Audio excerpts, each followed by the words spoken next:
তুরস্কের তৈরি T-129 attack helicopter ক্রয় করবে এয়ারফোর্স। T-129 হলো দ্বি ইঞ্জিন বিশিষ্ট হেলিকপ্টার। এটি তৈরি করেছে টার্কিশ এরোস্পেস ইন্ডাস্ট্রিজ। এটি ইতালির A-129 মাঙ্গোস্তা হেলিকপ্টারের ওপর ভিত্তি করে তৈরি, কিন্তু তুরস্ক এতে যুক্ত করেছে উন্নত সেন্সর, ইলেকট্রনিক যুদ্ধ ব্যবস্থা এবং শক্তিশালী ইঞ্জিন।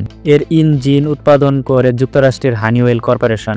হেলিকপ্টারটি চালাতে দুজন পাইলটের প্রয়োজন হয়। খালি অবস্থায় এর ওজন 2350 কেজি, সর্বোচ্চ টেক অফ ওয়েট 5000 কেজি, সর্বোচ্চ গতি 280 কিলোমিটার। এর রেঞ্জ 500 থেকে 560 কিলোমিটার। হেলিকপ্টারটি সর্বোচ্চ 15,000 ফিট ওপরে উঠতে সক্ষম। অস্ত্র হিসেবে এতে রয়েছে 20 মিলিমিটার চেইন গান। লং রেঞ্জের জন্য রয়েছে অ্যান্টি ট্যাঙ্ক মিসাইল, যার রেঞ্জ 8 কিলোমিটার। এছাড়া রয়েছে 70 মিলিমিটার গাইডেড এবং আনগাইডেড রকেট। T-129 একটি মিডিয়াম ক্যাটাগরির অ্যাটাক হেলিকপ্টার, দিনে এবং রাতে উভয় মিশনে পারদর্শী। প্যাকেজ সহ এর মূল্য $45 থেকে $60 মিলিয়ন। T-129 বাংলাদেশের জন্য কার্যকরী একটি অ্যাটাক হেলিকপ্টার।